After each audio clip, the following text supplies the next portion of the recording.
बाजो मुरली मनोहर नंद लाला, बाजो मुरली मनोहर नंद लाला, भजो गिरिधर गोविंद गोपाला, भजो गिरिधर गोविंद गोपाला, भजो मुरली मनोहर नंद लाला, भजो मुरली मनोहर नंद लाला, भजो गिरिधर गोविंद गोपाला, भजो गिरिधर गोविंद गोपाला, भजो मुरली मनोहर नंद लाला, भजो मुरली मनोहर नंद लाला, भजो गिरिधर गोविंद गोपाला, भजो गिरिधर गोविंद गोपाला। बोलिए वृंदावन बिहारी लाल की जय जय श्री राधे, जय जय श्री राधे। सभी भक्तों से निवेदन, धनुर्मास के 20वें पासुर की आज चर्चा करेंगे। अब केवल 11 दिन की चर्चा रह गई है। बहुत ध्यान से एकाग्रचित होकर के सुनेंगे और आप ये देखेंगे अब रोजाना पासुर गंभीर होते जाएंगे। भगवान के करीब जाना, भगवत प्राप्ति करना, मनुष्य शरीर तो हमें मिल गया, लेकिन हम उसके लिए कितना प्रयत्न करते हैं, हमारी कितनी चाहना है, कितनी लगन है, कितनी प्यास है। राम सुखदास जी कहा करते थे, अभी बड़ा भयंकर कलयुग आ रहा है। क्या मतलब? हमें लगेगा कि हम तो कलयुग में ही हैं। अभी तो कलयुग का पहला चरण है और पहले चरण में भी 5700 वर्ष गुजरे हैं। 4,32,000 वर्ष का कलयुग है। इसलिए हर पल भगवान के नाम का जप कीर्तन से ही रक्षा हो सकती है। और राम सुखदास जी कहा करते थे, जो 24 घंटे भगवान को अपने साथ महसूस करता है, ये जप और कीर्तन तो एक आदत है अभ्यास डालने की। ध्यान दीजिएगा, जैसे बहुत से लोग मेडिसिन के लिए बॉक्स बना लेते हैं, Sunday, Monday, Tuesday, Wednesday, day, morning, evening, दवाई का चार्ट बना लेते हैं। किस लिए? कि हमें याद रहेगा। इसी प्रकार से ये भजन कीर्तन केवल अभ्यास के लिए है। लेकिन जब आपको अभ्यास हो जाता है, जैसे हम लोगों को गलत एक धारणा हो गई कि हमने अपने को देह मान लिया है, आत्मा मानते हैं शरीर। बस एक गलती से, और किसी ने हमें रोका नहीं, हमने अपने को शरीर माना है। नहीं, शरीर है आत्मा, इस शरीर में आए हुए हैं। अब देखिएगा, क्या मारुति में बैठ के हम मारुति कार हो जाते हैं? सेंटरों में बैठ के हम सेंट्रोकार हो जाते हैं। हम स्त्री शरीर में बैठकर स्त्री नहीं हो जाते, पुरुष शरीर में बैठकर पुरुष नहीं हो जाते।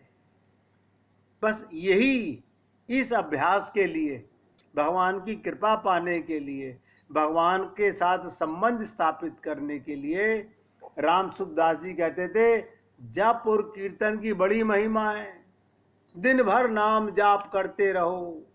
इससे क्या होगा? अभ्यास ने कौनते, भगवान श्री कृष्ण कहते हैं अभ्यास करोगे, भगवत चर्चा करोगे, भगवान के भक्तों के चरणों की शरण हो जाएगी बार बार। और क्या? एक ही बात, सिर्फ एक लाइन, मैं आपको भूलूं नहीं मेरे नाथ, भगवान से प्रार्थना करो। जिस दिन, ध्यान दीजिएगा, अगर हमारी हृदय से प्रार्थना हो गई, मुख से नहीं, मुख से बोलना ये भगवान को सुनाना नहीं है। भगवान तो हृदयेश्वर हैं, परमेश्वर हैं, सर्वेश्वर हैं, आपके अंदर ही बैठे हुए हैं। भगवान तो 24 घंटे अंदर बैठे हुए हैं। बस हृदय से प्रार्थना करो, क्या? तत्काल लाभ मिलेगा कि हे प्रभु मैं आपको भूलूं नहीं। ना भूलना भक्ति, भूल जाना फिर याद करना ये भूल है, जो कि हम लोगों की बनी रहती है। हम 24 घंटे भगवान को याद करने के लिए, अक्सर लोग कहते हैं 24 घंटे भगवान को कैसे याद करें।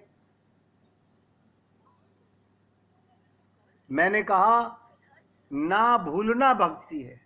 आप अपने आप को 24 घंटे कैसे याद रखते हो? आप देखिएगा, सारा दिन मैं हूं, मैं हूं, आपको अपना भान होता है, लेकिन अपने के साथ जिसकी कृपा 24 घंटे हम पे बरस रही है, उसको हम भूल जाते हैं। इसलिए निवेदन कर रहा हूं कि अगर हम लोग हृदय से जिस दिन प्रार्थना करने लगेंगे, वो प्रार्थना भगवान को बहुत सुंदर लगती है, प्यारी लगती है, और भगवान उसी पल कृपा कर देते हैं। आज गोदा जी इस 20वें पासुर में लक्ष्मी जी, ध्यान दीजिएगा,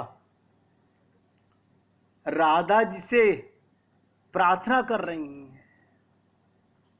ये राधा जी से प्रार्थना गोदा जी अपने लिए नहीं कर रही, हम लोगों को बता रही हैं कि भगवान को पाने के लिए शक्ति से प्रार्थना कीजिए, सीता से प्रार्थना कीजिए, राधा से प्रार्थना कीजिए। और क्या कहती हैं कि कृष्ण और हम सबकी तू ही मूलभूत स्वामिनी है। तू केवल हमारी स्वामिनी नहीं है, तू तो कृष्ण की भी स्वामिनी है। धारण करने वाली, पोषण करने वाली, रक्षण करने वाली, ये सब तेरे ही अधीन तो हैं। आप देखिएगा, हमारे महाराज जी एक प्रार्थना कराते थे, जग सृष्टि करे राधा, जग पालन करे राधा, जग प्रलय करे राधा। इसका क्या मतलब हुआ? ब्रह्मा जी भी राधा की प्रार्थना करते हैं, विष्णु जी भी राधा जी की प्रार्थना करते हैं, और शंकर भगवान भी राधा की प्रार्थना करते हैं। ये तीनों जो क्रिया करते हैं, सृष्टि की रचना करना, सृष्टि का पालन करना और सृष्टि का संहार करना, ये राधा की कृपा पाकर के करते हैं। तो यहां पर गोदा जी कहती हैं, तू ही हमारी नियामिका है, अतः तेरा धर्म कि तू सबको यमुना ले जाकर स्नान और जल क्रीड़ा आदि कराने की व्यवस्था कर। हमारा कृष्ण के साथ संबंध स्थापित करने का काम तेरा है। हम तेरी शरण में आ गए, अब हमें भगवत प्राप्ति कैसे होगी ये हमारा काम नहीं है, ये तेरा कार्य है। मैं आपसे निवेदन रोज करता हूं,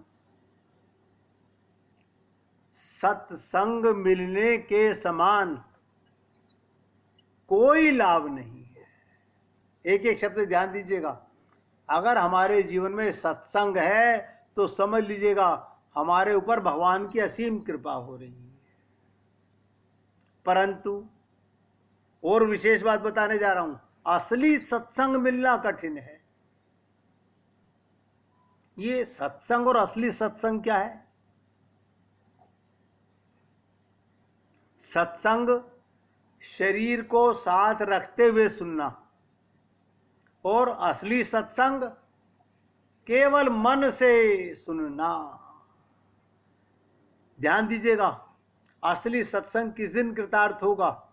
जिस दिन हमें अपने शरीर का भान खत्म हो जाए, असली सत्संग हो गया। ये हो गया भगवान के साथ एकाकार होना। एकांत में भजन करने की अपेक्षा सत्संग से वास्तविक तत्व का विवेचन करने वाली पुस्तकों से भी लाभ होता है। परंतु असली सत्संग भगवत प्राप्त, ध्यान दीजिएगा, असली सत्संग जिन महापुरुषों ने भगवत प्राप्ति कर ली है उनका संग, अथवा भगवान में प्रियता, सत्संग से तत्काल लाभ मिलता है, तत्काल लाभ मिलता है। सत्संग की महिमा में कह नहीं सकता जैसे बालक कब बड़ा हो गया। ध्यान दीजिएगा, बालक कब बड़ा हो गया इसका पता नहीं लगता। ऐसे ही सत्संग में बैठे बैठे हमारी कमाई बढ़ती जा रही है। आप सभी भक्त लोग सोच के देखिए कि हमने जब से सत्संग सुन रहे हैं कुछ पाया होगा, गवाया कुछ नहीं होगा। क्यों? मैं अपने गुरु के चरणों में बैठकर संत महात्माओं से जो कुछ मैंने पाया, मैं ऐसा महसूस करता हूं इस संसार में जो मिला वो उन्हीं की कृपा से मिला।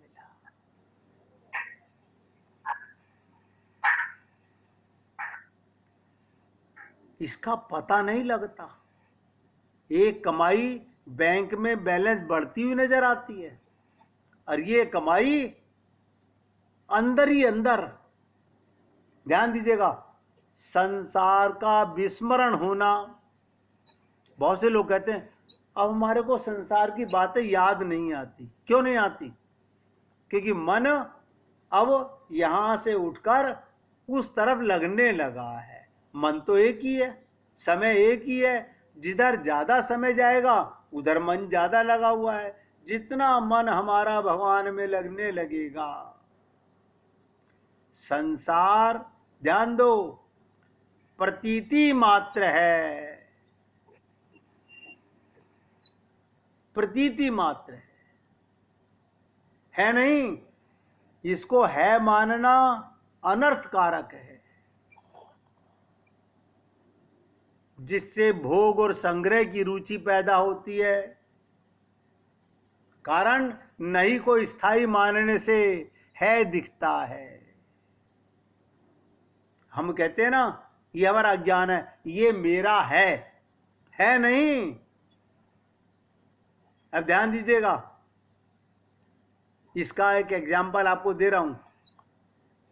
मैंने कहा ये मकान मेरा है, अरे मैं तो जा रहा है, तो मकान कैसे रह रहा है? मकान भी जा रहा है, इससे मेरा संबंध तो विच्छेद हो रहा है, हर पल हो रहा है, लेकिन मैं समझ नहीं पा रहा। इसी प्रकार संसार नहीं में जा रहा है, परमात्मा, ध्यान दीजिएगा, दिखता नहीं है, परमात्मा ही, संसार है ही नहीं, केवल मृग तृष्णा की तरह प्रतीति है। क्या मतलब? मृग तृष्णा आप समझते हैं, हिरण को दूर सूर्य की किरणें पड़ती हैं तो पानी नजर आता है, वो प्यासा है। मृग तृष्णा, भागता है, हाथ कुछ नहीं लगता। सेमर का फूल है, सब समाप्ति की ओर जा रहा है। इसलिए आप भक्तों से निवेदन कर रहा हूं, आप और हम लोगों को जो ये भगवत कृपा, सत्संग भगवान की कृपा से मिल रहा है, तो यहाँ पर गोदा जी राधा जी से प्रार्थना करती हैं 20वें पासुर में कि तुमने क्या चेतनों की रक्षा के लिए 33 की संख्या निश्चित की हुई है। अजीब बात है, 33 कोटि देवता। देखिएगा, 33 कोटि का मतलब क्या होता है? 33 करोड़ नहीं, 33 प्रकार के देवता। उनकी बात सुनी जाए और उनकी रक्षा की जाए। पर 5 लाख, ये गोदा जी कहती हैं, 5 लाख घरों की गोप कन्याएं प्रार्थना करें तो उनकी ना सुनी जाए। ये 5 लाख कन्याएं, क्या ऐसा नियम राधा जी से कह रही है तुमने बना लिया है? क्या तुम आर्तों के, चेतनों के दुख को देखकर उसे दूर करने के लिए तैयार नहीं रहती? सर्वावस्था में जिनको मृत्यु का किंचित मात्र भी भय नहीं, उन अमरों की, देवताओं की सहायता करना क्या तुम्हें प्रिय है? ये कृपा कटाक्ष गोदा जी राधा जी पर करती हैं। जिनका तुम में भिन्न कोई लक्ष्य नहीं, साध्य नहीं, ऐसे अनन्य प्रयोजन हम अबलाओं की क्या तुम सहायता नहीं करोगी?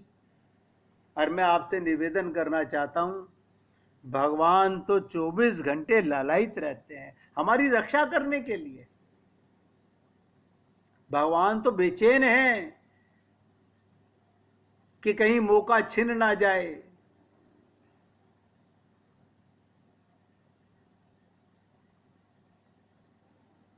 इसलिए कहते हैं, निवृत्त्यसि गत्या स्वयं कंपम प्रथमेव मोह। तुम तो दुख आने से पहले ही जीव के निकट जाकर उनकी व्याकुलता की निवृत्ति करते हो। फिर हम जो दुख पा रही हैं, दुख भोग रही हैं, हमारी रक्षा करना क्या तुम्हें असंगत जचता है? ये सब प्रार्थना ध्यान दीजिएगा, मुख से बोलनी नहीं, ये तो मैं आपको बता रहा हूं, हमारे हृदय का भाव होना चाहिए, टीस होनी चाहिए, दर्द होना चाहिए, ऐसा दर्द कि जिसे अंदर से उठे और भगवान को महसूस हो। जैसे ध्यान दीजिएगा, घर के अंदर पत्नी का चेहरा सुबह से उतरा हुआ हो, सिर्फ चेहरा उतरा हुआ है, तो पति क्या कहता है? क्या बात, तुम्हारी तबीयत ठीक नहीं है? जैसे हम घर के अंदर किसी बच्चे को लेटा हुआ देखें, वो स्कूल नहीं जा रहा, दफ्तर नहीं जा रहा, तो हमें क्या लगता है? क्या बात, तेरी तबीयत ठीक नहीं है? चिंता होती है। ऐसे भगवान को हमारी चिंता हो, यानी अंदर से हमें फील हो रहा है और अंदर से भगवान को भी फील हो रहा है। क्योंकि हम जब प्रार्थना मुख से करते हैं, एक एक शब्द ध्यान देना, जब हम मुख से प्रार्थना करते हैं तो भगवान जानते हैं।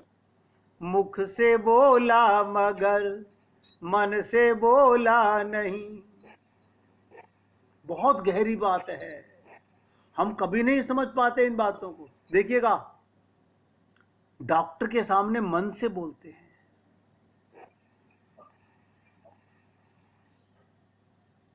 आप देख लीजिए, एकाग्रता बता देता हूँ कैसे होती है। आपने 50,000 की गड्डी के नोट बैंक में अंदर दिए, कैशियर साहब को लो जमा कर लो, उसने मशीन में लगाए, आपकी निगाह कहाँ होती है? उस मशीन की काउंटिंग पर, मशीन की काउंटिंग पर। क्यों? आपको पता है मैंने निगाह चुराई और इसने कह दिया ये तो 99 या 98, मैं क्या करूंगा? अगर मेरी निगाह से 2 नोट निकल गए तो मैं इसको क्या ब्लेम करूंगा? कैसी एकाग्रता होती है। अभी आप सोना लेने जाइए और आप उससे कहिए मुझे 50 ग्राम सोना दे दीजिए, तो आप इलेक्ट्रॉनिक कांटे के ऊपर 49 ग्राम लेने को तैयार नहीं होते। पूरा 50 ग्राम। और मन में शंका हो तो कहते हैं भाई साहब द्वारा तोल दीजिए। सोचिए इन बातों को। ऐसे भगवान हमारे मन की एकाग्रता देखते हैं। प्रभु भी हमारे मन की एकाग्रता देखते हैं, हम नहीं समझ पा रहे।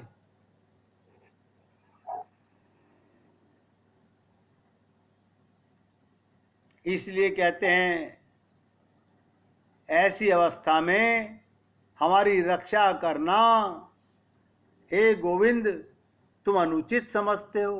कभी हृदय से प्रार्थना कीजिए कि हे श्याम सुंदर तुम हमारे समीप आ पहुंची, अतः तुमको तो ये कहना चाहिए कि तुमने मेरे समीप आकर मुझे ऋणी बना दिया।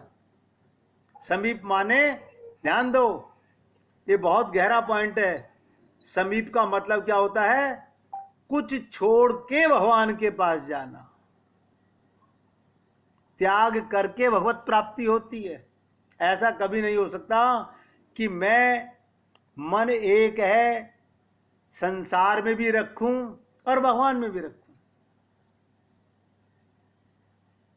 इसीलिए गोपियों ने कहा था कि ऊधो मन न भये 10-20। मैं आप सबसे निवेदन कर रहा हूं, आप और हम लोग अक्सर सत्संग सुनते सुनते गलती करते हैं। क्या?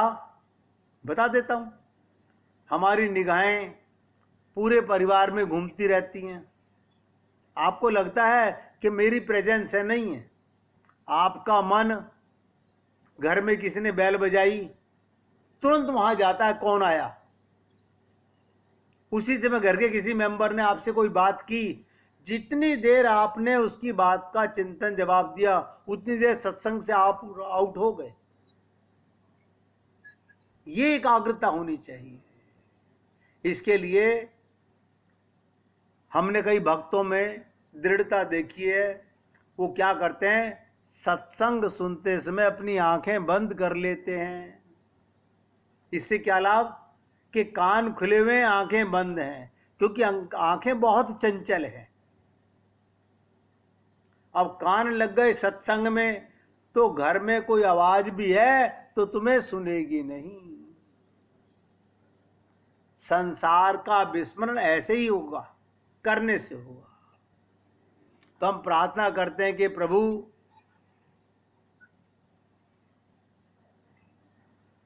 हम पर कृपा करने के लिए, हे श्याम सुंदर हम तुम्हारे समीप आए हैं। ये दे ही समीप आना है। देखिएगा, समुद्र के तट तक आप पहुंचे हैं। तट तक का मतलब क्या होता है? 84 लाख योनियों में समुद्र है, सागर है परमात्मा। और देखिएगा ये समुद्र है, हम भगवान के तट तक यहां तक आ चुके हैं। बस क्या करना है? एक छलांग लगानी है। हम क्या करते हैं? यहां बैठकर पूजा कर रहे हैं। अब ये है माया, संसार। बैठे तट पर, शरीर मिल गया है तट पर, लेकिन कर रहे हैं दोनों काम। पूजा पाठ अर्चना उपासना कर रहे हैं, वो इंद्रियों से कर रहे हैं, मन से नहीं कर रहे।